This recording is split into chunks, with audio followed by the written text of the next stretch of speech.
É muito bom estar aqui. E apesar da correria, foi muito proveitoso. Esse tema, né, que é como a Bíblia chegou até nós. O pastor só deu tema difícil. Só. Ninguém escapou. E hoje a gente vai estar discorrendo um pouquinho sobre isso. Quem quiser anotar, vai ter bastante coisinha histórica, digamos assim. E a gente vai... Vamos lá para a leitura, então, de Evangelho de João, capítulo 1, do versículo... Obrigada, Chuchu. Do versículo 1 ao 3. Diz assim: No princípio era o Verbo, e o Verbo estava com Deus, e o Verbo era Deus. Ele estava no princípio com Deus, e todas as coisas foram feitas por ele, e sem ele, nada do que foi feito se fez. Quando me deparei com essa pergunta, né, de como a Bíblia chegou até nós, como a palavra chegou até nós, esse foi o primeiro texto que veio na minha cabeça, né? Quando é que começou? Lá no princípio, lá na eternidade, antes da criação do tempo. Ele já existia, a palavra do Senhor já existia e já governava sobre todas as coisas. O interessante é que o verbo é tratado como a ação, né, da característica de Deus, é o próprio Cristo, mas é a palavra que reflete que acontece, de fato, né? E é essa mesma que, quando lançada, não volta vazia, de tamanho poder. Mas, humanamente falando, livrinho falando, vamos falar assim, papel, em termos de papel, como foi que começou essa história de Bíblia, esses registros e tal? Antes, o primeiro autor, né, reconhecido é Moisés, que foi descrito por escrever primeiramente o Pentateuco, né, Gênesis, Êxodo, Deuteronômio, Levítico e Números. Só que, entenda, Moisés vem depois de Abraão, Isaac e Jacó, né? Vem depois de José, vem depois de Noé, vem depois de Enoque, vem depois de Sete, vem depois de Adão. Não tinha palavra antes disso? Tinha. Os pais passavam aos filhos por meio da tradição oral. Até foi assim que Moisés conheceu também a palavra do Senhor, por meio da tradição oral. Claro que ele escreveu, inspirado pelo Espírito do Senhor, mas o povo não era desgovernado. Eles tinham a tradição oral. Os meninos, até hoje, os judeus, com 12 anos no bar mitzvah dele, eles têm que gravar lá o Antigo Testamento.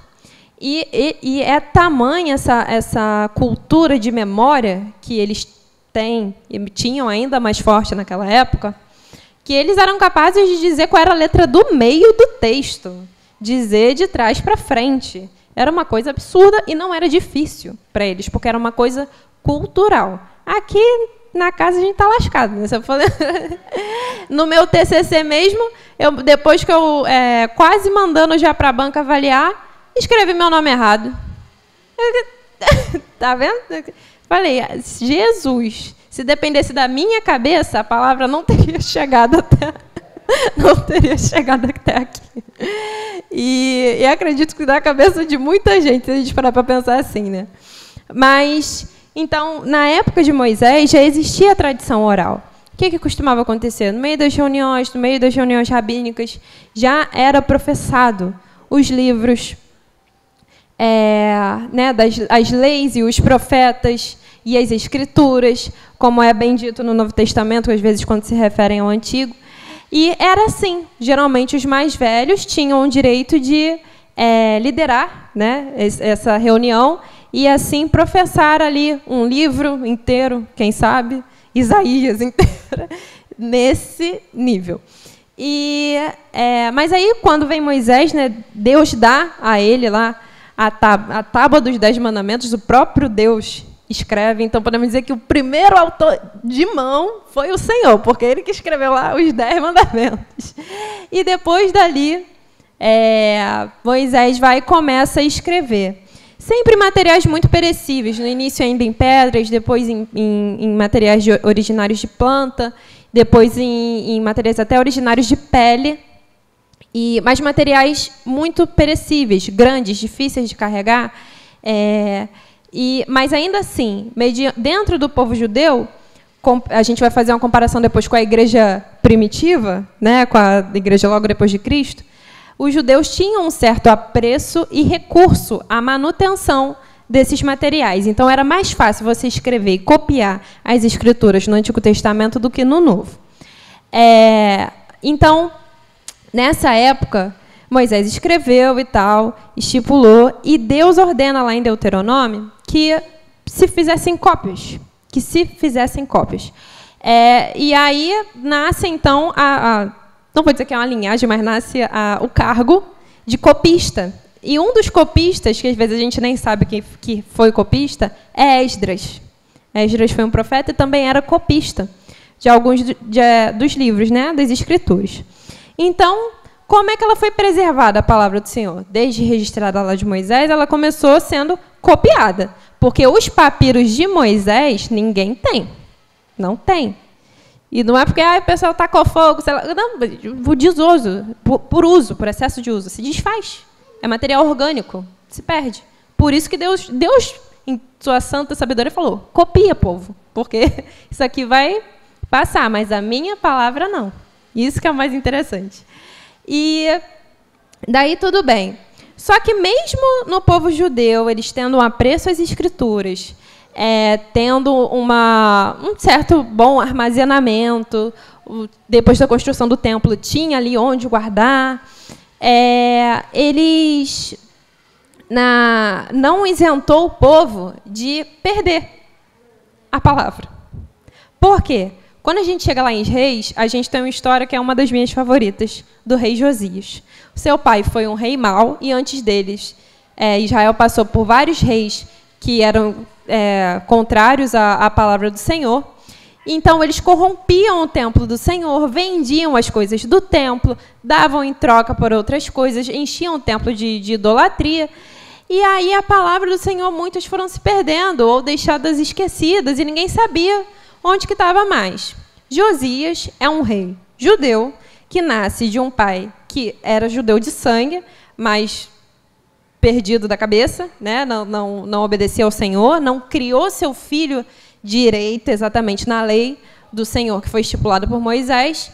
E daí esse rei, ele é tocado pelo Senhor, ele tenta voltar a essas origens, né, ao Deus de seus pais, de seus antepassados, e ele convoca uma organização para que vá ao templo e restaure aquilo ali, investigue o que é, como é que está, porque foi deixado de qualquer maneira. E aí essa equipe dele vai lá, acha várias coisas e acha os livros da lei. E trazem aquilo a Josias, e Josias, quando lê a palavra do Senhor, ele rasga as suas vestes e cai no chão em pó e cinza, e se envergonha, e se arrepende, e se humilha, porque ele viu como que o povo estava longe do Deus de Israel. E aí ele mesmo dia pega aquilo ali, leva para a sua comissão, anuncia diante de todo o povo, expulsa todas as seitas daquela região, destrói todos os templos que o pai dele construiu, ou seja, os templos que ele viu, que para ele era normal. E eu acho isso muito legal, porque foi o processo da minha conversão, e acredito que de muitos mais. Né? Quando a gente se depara com a palavra do Senhor e entende, o Espírito nos convence, a gente começa a perceber onde que a gente está, né? E a gente fica, meu Deus... E aí Deus nos convida, de fato, a mudar as coisas, a destruir, a tirar esses pontos de idolatria, a tirar esses pontos que tiram o foco dele. E assim Josias fez, e teve um reinado próspero, e fez o povo voltar, né, aos pés do Senhor. E isso é só um exemplo, né, de que a palavra se perdeu em alguns momentos, né? Mas ainda assim, por provisão do Senhor, ela mantinha ali, sempre alguém achava. Sempre alguém achava.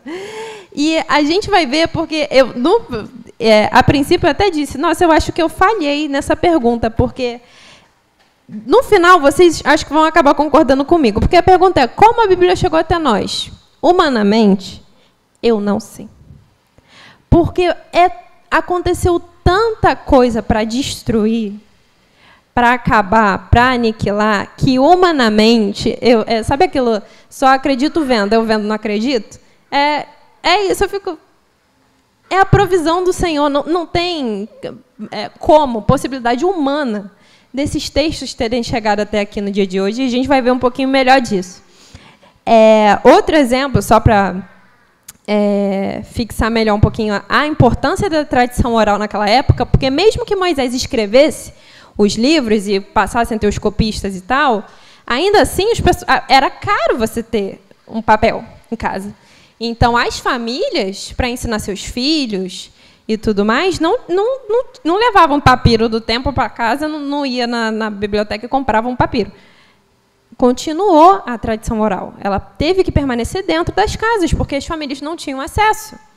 Então, e isso, para eles, é tão importante que, às vezes, até a genealogia, a gente acha que, enfim, né, dá pulo o texto que não é importante. Mas, além da relevância das pessoas que estavam ali, para um judeu é como se fosse o RG dele. Eu não posso pular o meu número de CPF. Se eu falando, meu número de CPF é tal. Ai, mas está muito grande, arredonda. Não posso, não vai ser eu. É semelhantemente isso, a questão da genealogia para os judeus. E por isso eles têm também, né, até em termo civil, a importância da tradição oral e da memória e de ficar invocando aquilo ali. E isso ajudou, eu acredito também como provisão do Senhor, de mesmo que as cópias fossem destruídas, vamos lá copiar de novo. Porque sempre se preservava de algum modo, né? Ela não volta vazia. E daí,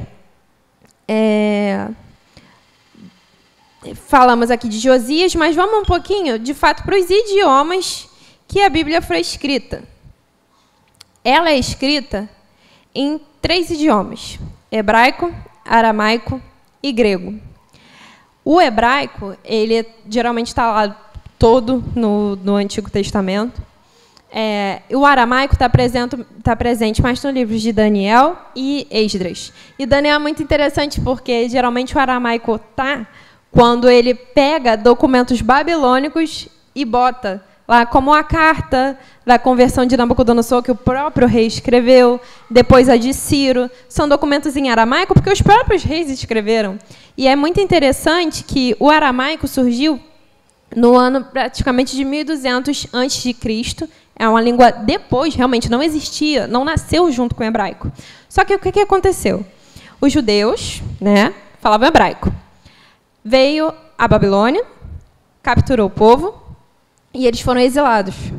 E os exilados tiveram muito contato com o povo ali da região da Assíria, que era um povo nômade, que antes de surgir Babilônia, qualquer coisa dessa, aquela região ali da Síria, eram vários povos nômades e alguns fixos. E eram tribos. E aí eles começaram a juntar os seus dialetos. E aí surgiu o aramaico. Esses povos ficaram fortes a tal ponto de dominar a Babilônia e a Babilônia virar o que foi. E aí, quando eles dominam o povo judeu, o aramaico na época, e até na época de Jesus, equivalia ao inglês hoje. Era a língua universal do mundo antigo.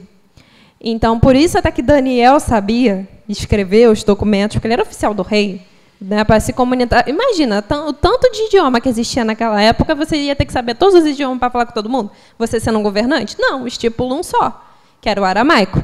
E, para a gente ter uma noção, o aramaico e o hebraico eles são tão parecidos, mais parecidos até do que o português e o italiano. Mas é aquilo, a gente entende um pouco, algumas coisas a gente vai falar besteira, né? Mas a gente consegue um certo contato. E aí, quando os judeus foram exilados, o aramaico entra bastante em questão também para algumas traduções de alguns textos do Antigo Testamento para o aramaico. Por quê? Depois do exílio, muitos judeus despatriados esqueceram o hebraico. Não só não esqueceram, mas não nasceram com o hebraico.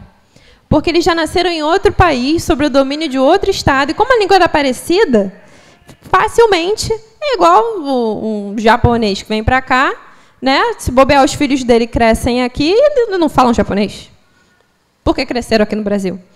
E, basicamente, isso aconteceu. Então, a pedido de alguns judeus despatriados, algumas traduções foram realizadas para o aramaico, porque eles queriam entender na sua língua as leis do Deus de Israel, eles queriam seguir também. Então, uma das primeiras traduções que aconteceram foi para o aramaico, justamente para esses judeus.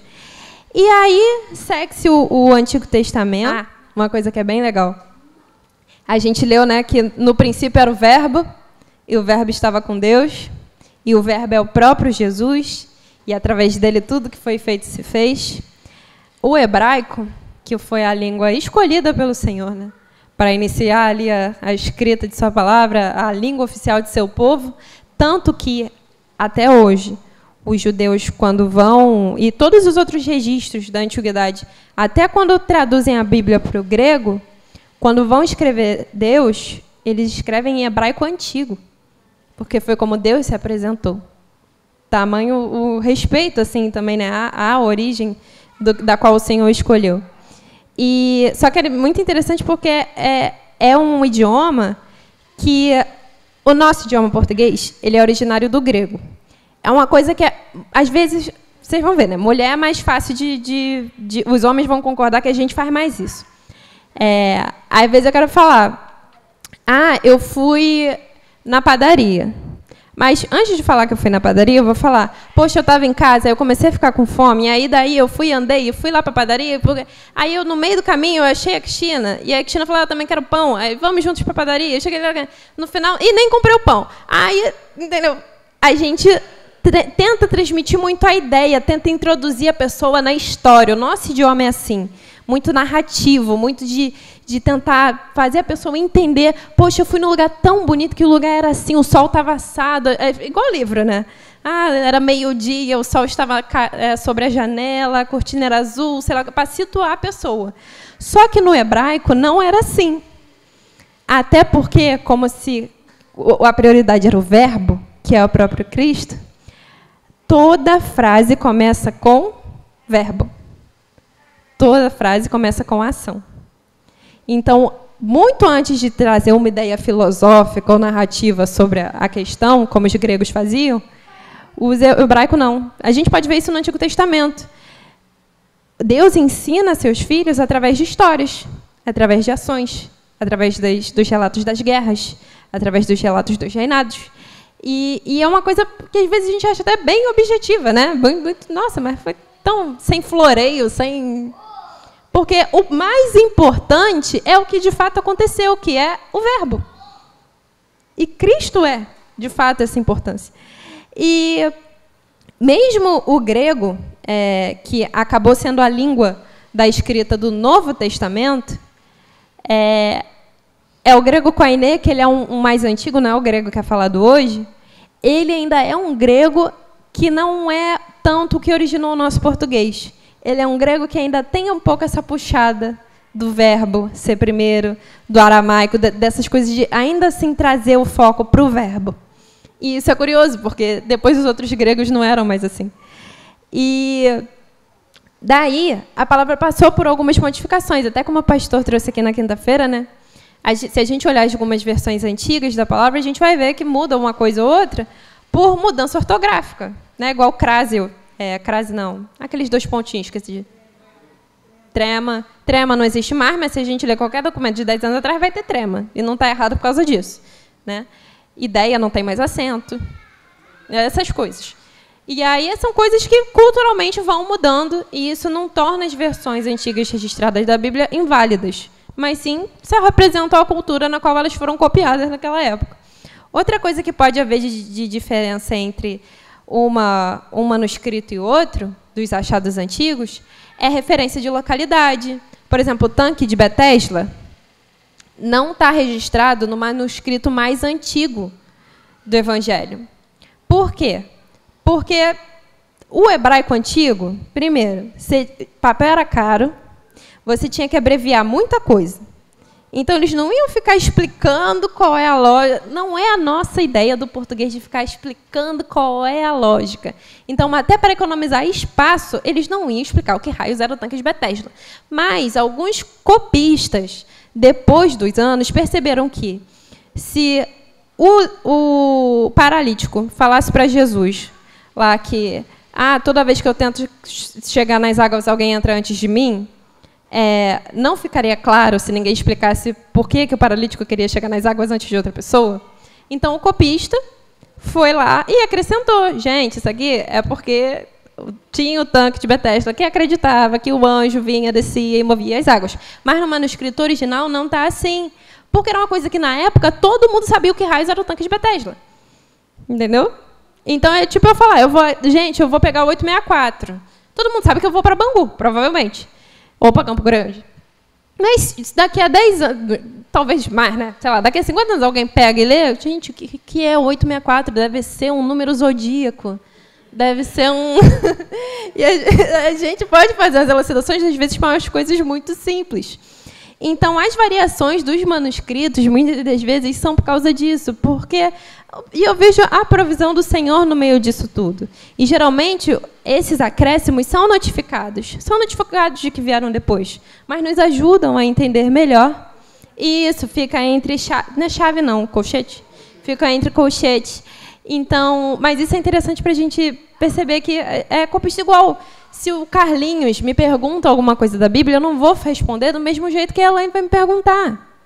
Né? E, ao longo desse tempo, e também a depender da tradução, da ideia do outro idioma, algumas adaptações por traduções aconteceram, mas a síntese não muda. Não muda a essência da palavra que está ali.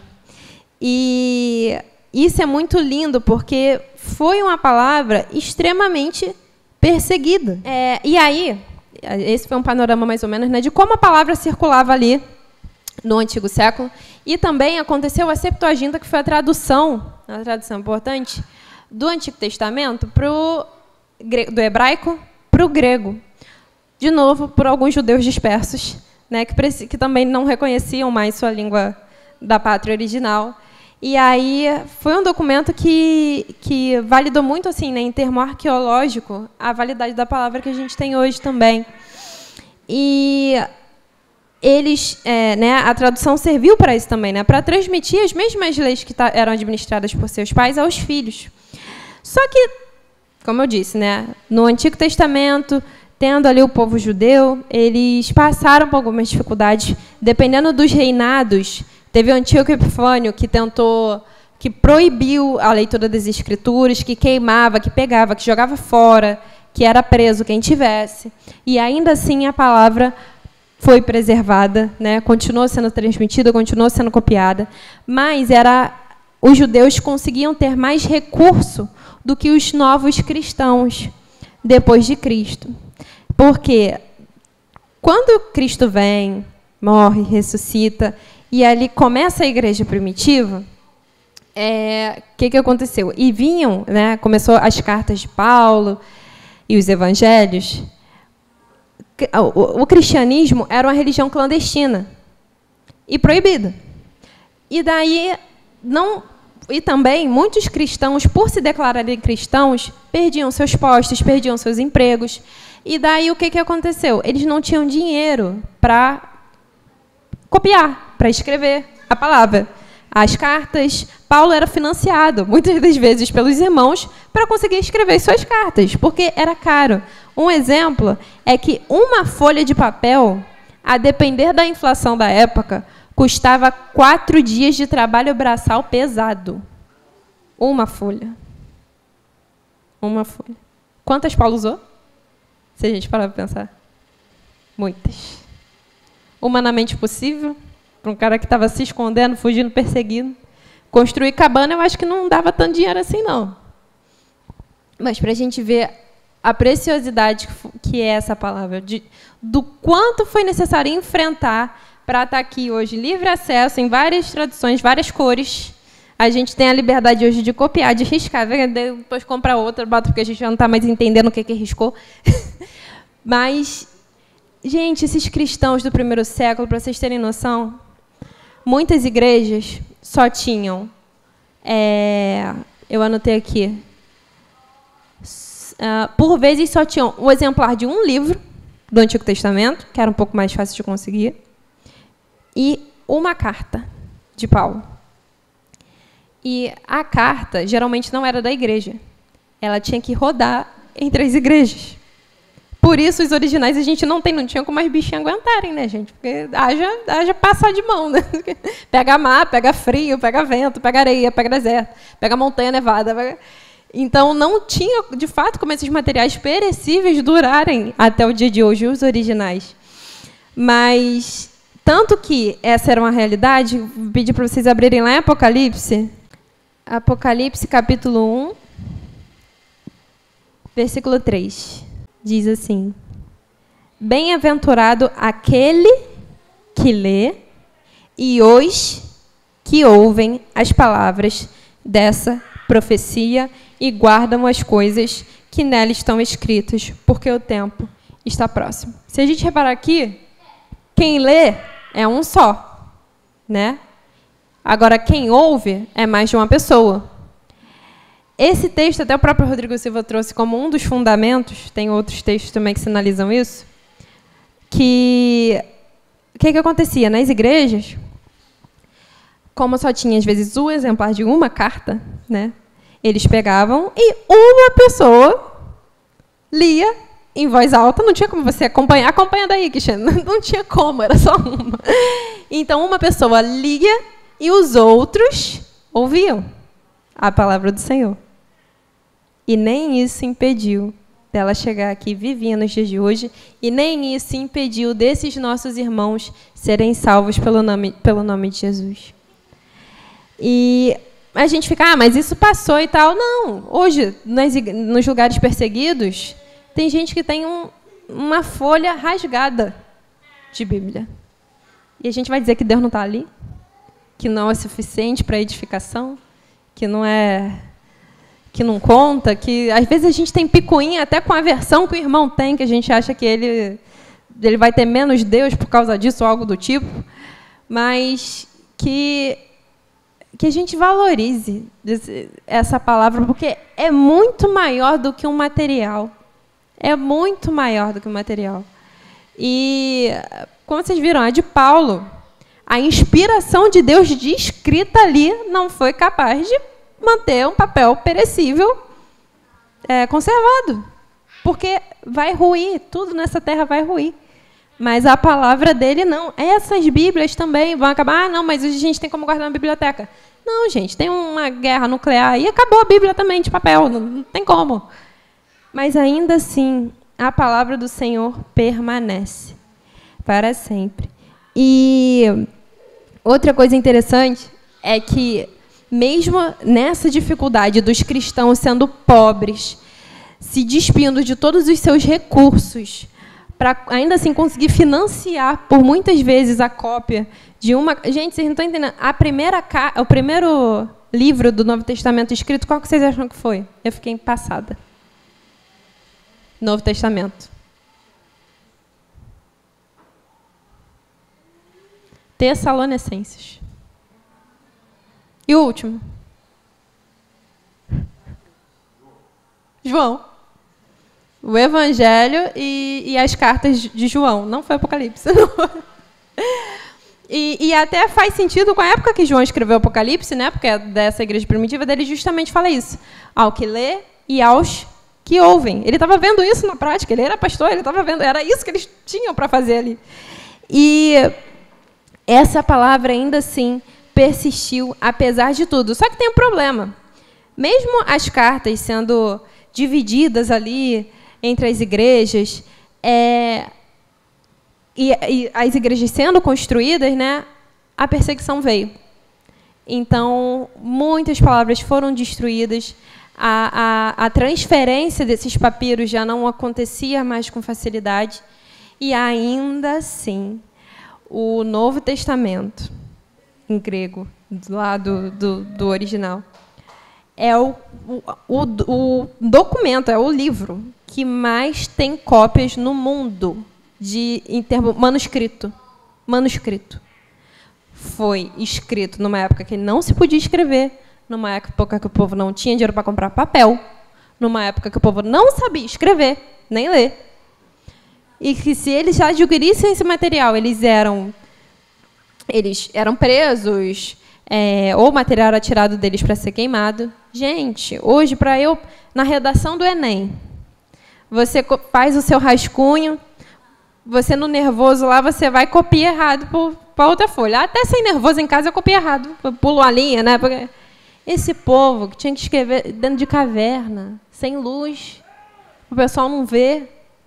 E ainda assim a palavra conseguiu chegar aqui para nossas mãos.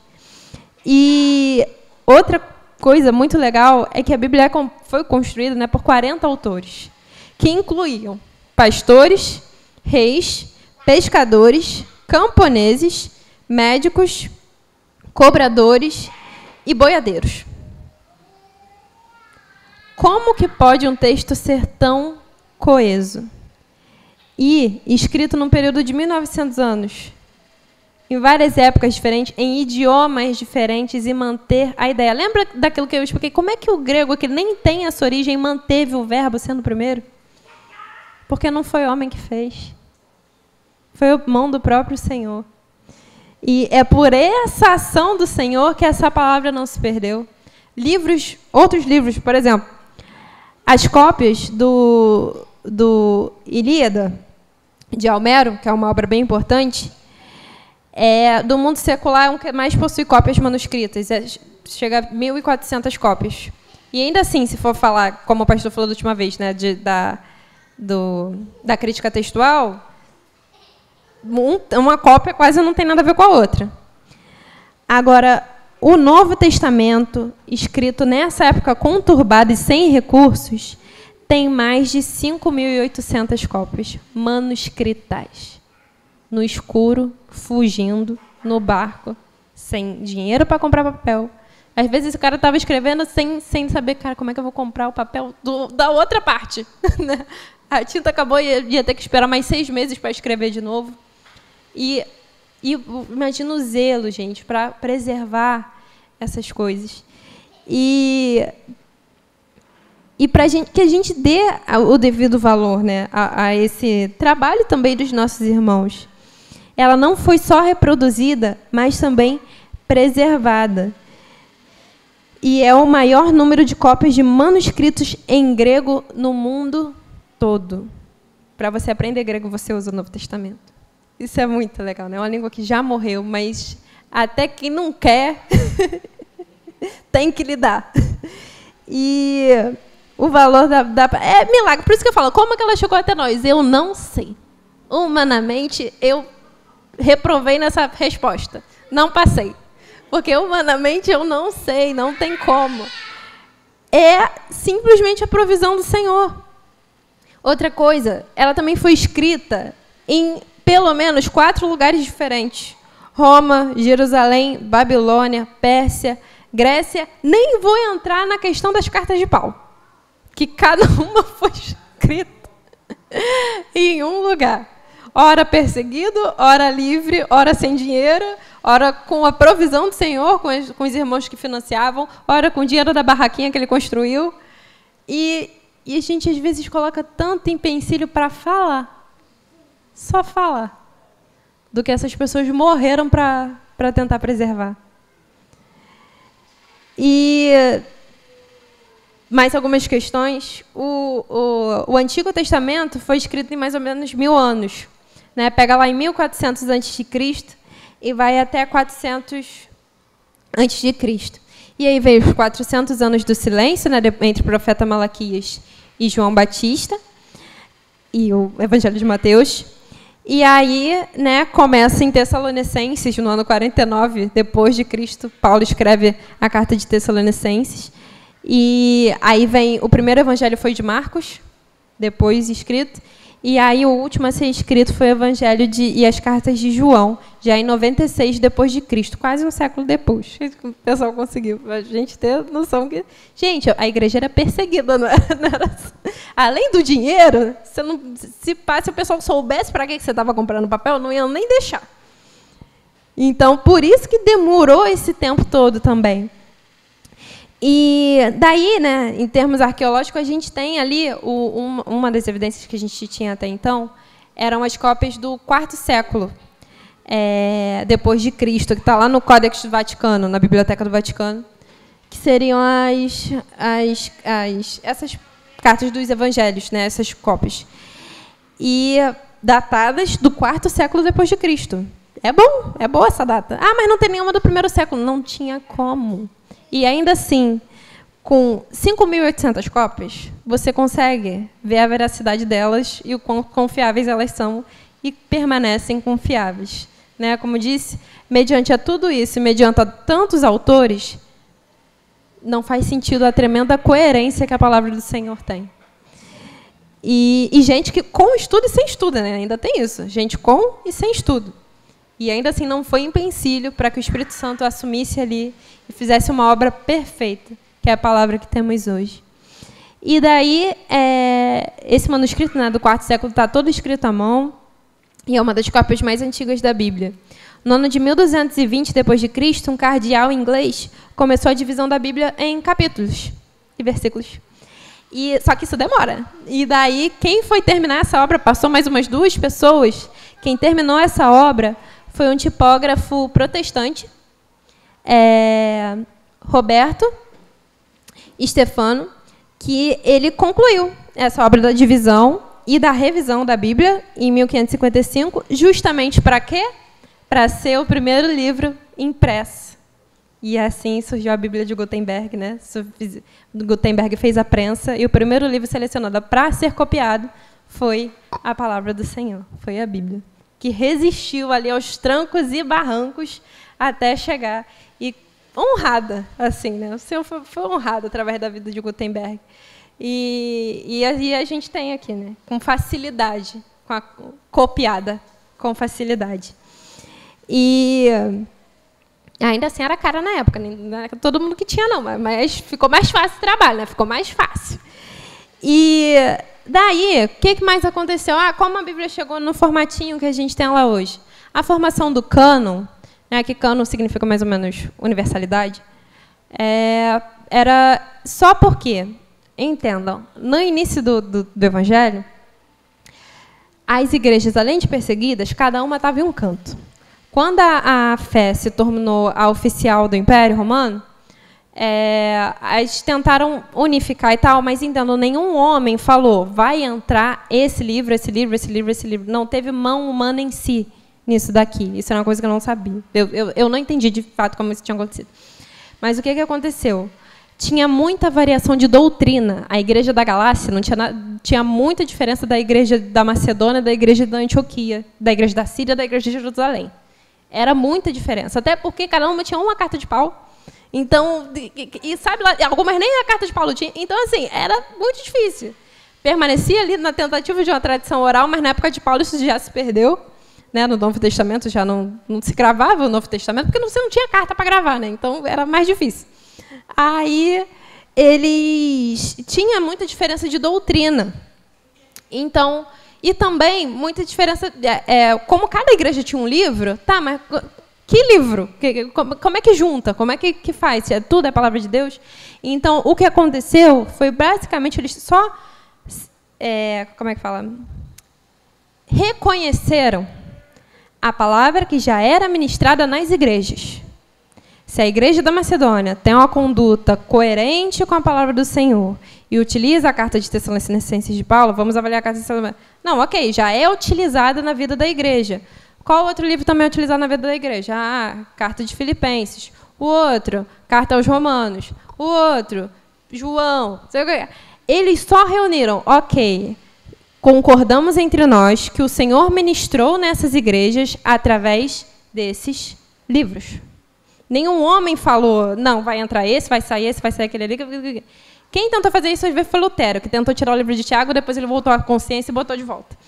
Mas, fora isso, depois teve vários outros concílios. Só que não vou entrar nesse mérito, porque é muita coisa bem pontual. Mas, basicamente, a formação do cânon era só para retificar os livros que já eram usados, que Deus já usava para anunciar nas igrejas, mas devido à dificuldade de se ter isso aqui, né, nas igrejas, muitas nem sabiam da existência dos evangelhos. Sabiam de ouvir. Sabiam porque Paulo fala de Jesus. Aí eu até ouvi um professor falando que se a igreja só tivesse acesso à carta de Filipenses, tudo bem. porque todas apresentam a Cristo como único, suficiente Salvador, todas ali reforçam o papel do Espírito Santo, todas ali reforçam a vida cristã, a renúncia contra o pecado. A palavra é perfeita, não tem outra palavra, é perfeita. Em todos os livros nós somos igualmente edificados. Não foi, por que Deus esqueceu de mandar os outros livros para aquelas igrejas na época? Não precisou. Um monte de gente morre sem ler a Bíblia toda e está tudo bem, porque o Espírito a convenceu. Somos sustentados e reforçados pela palavra do Senhor, mas vazios do Senhor, vou ler isso aqui. Queimar não faria diferença. Para o papel não faria diferença.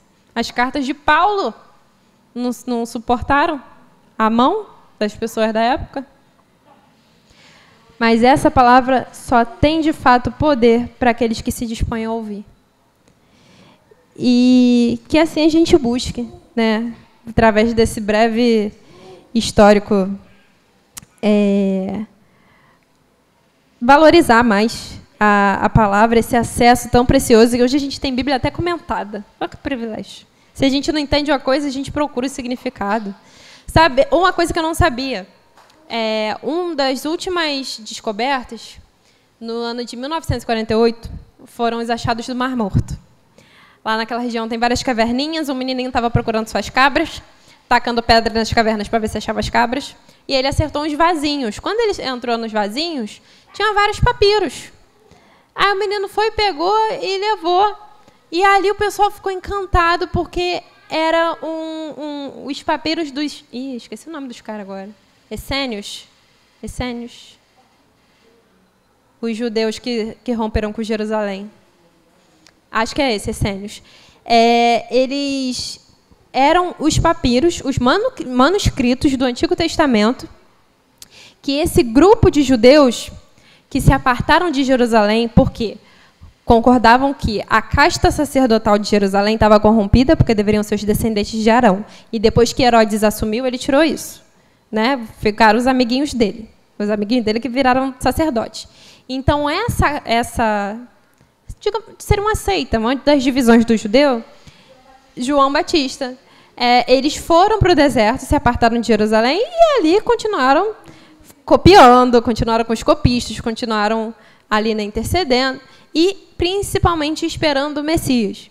E muitas das famílias que em Jerusalém também não concordavam com os sacerdotes de Jerusalém, que estavam corrompidos e tal, mandavam os seus filhos para estudar no deserto com essas famílias. E aí, porque acreditavam que eles estavam com a lei ali mais palpada. E aí, João Batista foi um desses, que foi ali viver no deserto. E até eles, quando a gente pegou esses manuscritos, tem ali descrito, nós somos a voz do que clama do deserto. Era até um jeito deles se pronunciarem, porque eles eram uma das divisões judaicas que mais ansiavam pelo Messias.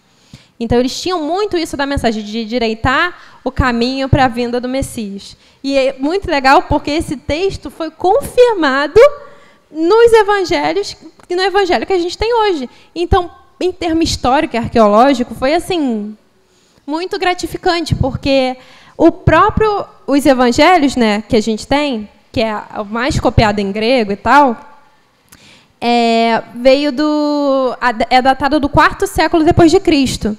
Os achados do Mar Morto vêm muito antes, vem da época lá do 1º século.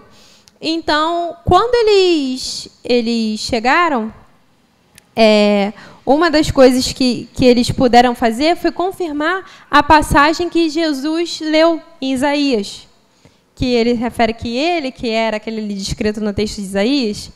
O texto que Jesus lê é exatamente o que está descrito nos achados do Mar Morto. Ou seja, a cópia que a gente tinha do Evangelho, que dizia que Jesus leu a carta de Isaías naquela versão, tem mais uma validade, porque um texto muito mais antigo é exatamente aquilo que Jesus falou, no livro mais recente que a gente já tem. E outra coisa também é que o pessoal não entendia muito bem a tradução das bem-aventuranças. Bem-aventurado os pobres de espírito. Isso não era uma palavra comum, pobre de espírito. Na época tinha dificuldade de entender. E nesses manuscritos do Mar Morto, acharam um salmo, que não entrou para a Bíblia, salmo, até porque nasceu agora, nos manuscritos do Mar Morto, bem dizer.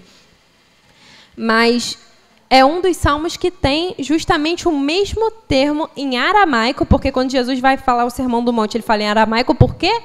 Porque era a língua universal da época, né? Então ele não falava em hebraico quando era para falar para multidões. Então, quando ele falava no aramaico, muita gente ficou sem entender os pobres de espírito. E aí, com esses achados do Mar Morto, eles, nesse salmo, que a gente não tem como saber quem foi o salmista, mas era um salmo muito bonito, e ali falava também do pobre de espírito.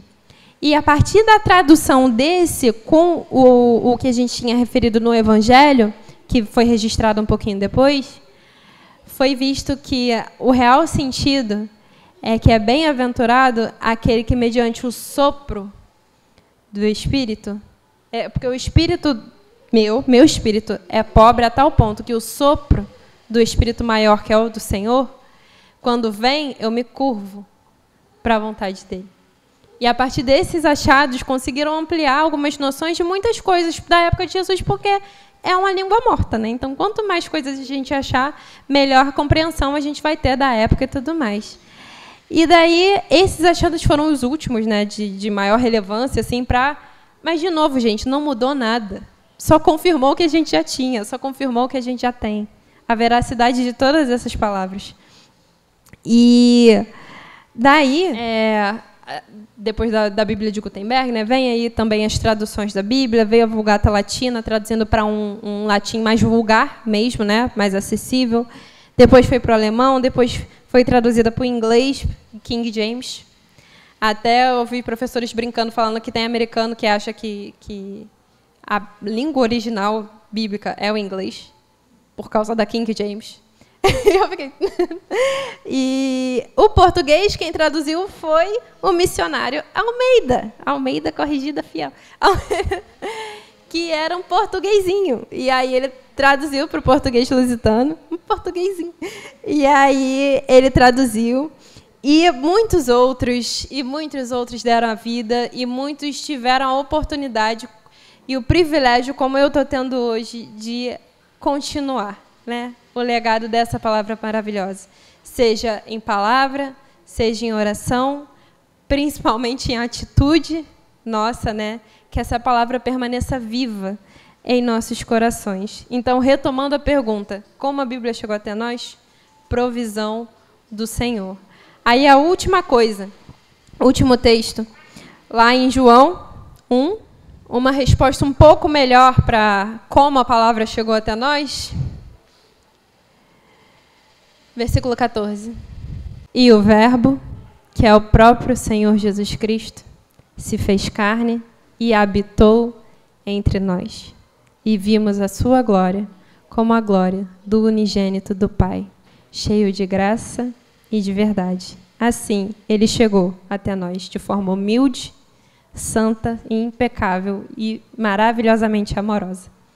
Então, que a gente possa hoje refletir sobre isso, refletir o tanto de coisa que precisou acontecer para a gente ter esse livrinho da capa preta nos nossos braços hoje.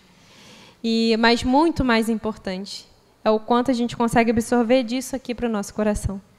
Então, que sejamos frutíferos na palavra do Senhor, que a gente não retenha e que, de fato, fluam os rios de água viva que Cristo prometeu que fluiriam daqueles que adquirissem da sua palavra.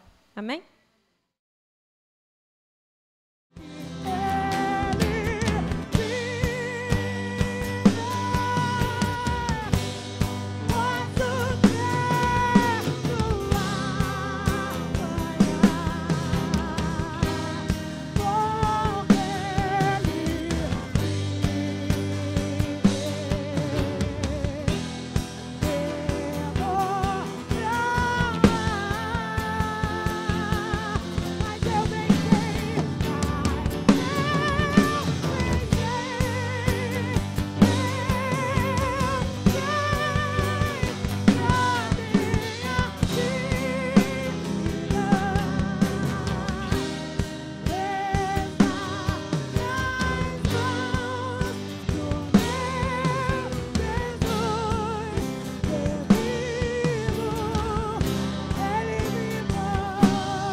Jesus.